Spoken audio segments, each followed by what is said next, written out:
Welcome to the Story Guide.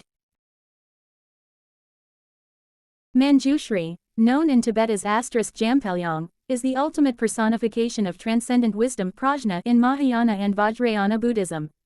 His Sanskrit name means, gentle glory, or, sweet splendor. Alongside Avalokiteshvara compassion and Vajrapani power, Manjushri forms the trinity of the three family protectors, representing the core divine qualities required to achieve full Buddhahood. Rather than symbolizing mere worldly intelligence or book learning, Manjushri embodies the sharp, experiential insight into the ultimate nature of reality, emptiness, shunyata, and non-duality. The iconography of sharp discernment. In traditional Tibetan Thangka paintings and bronze statuary, Manjushri is depicted as a beautiful, eternally youthful prince, usually 16 years old. This youthfulness is deeply symbolic. It represents the freshness, vitality, and purity of an awakened mind that is completely unburdened by the stagnation of conventional conceptuality. His skin is traditionally a brilliant golden orange, reflecting the radiant light of wisdom that dispels the darkness of ignorance. Manjushri sits in the meditative lotus posture upon a sun disk, brandishing two highly specific and sacred implements. The flaming sword, held aloft in his raised right hand, this double-edged sword is his most iconic symbol.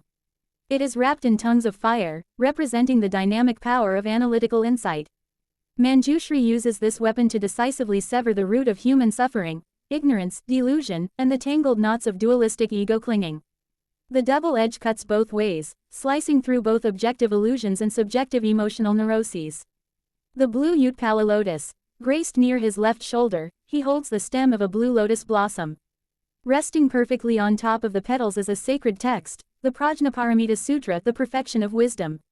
The lotus represents pure potential rising untainted out of the mud of worldly existence, while the sutra contains the ultimate philosophical teachings on emptiness, serving as the map to liberation. The archetype of the spiritual intellect. In the Mahayana Sutras, Manjushri is not a passive celestial figure, he is an active, highly vocal debater who frequently challenges and prompts historical disciples to deepen their understanding. He acts as the spiritual master of ceremonies, stripping away superficial logic to reveal absolute truths.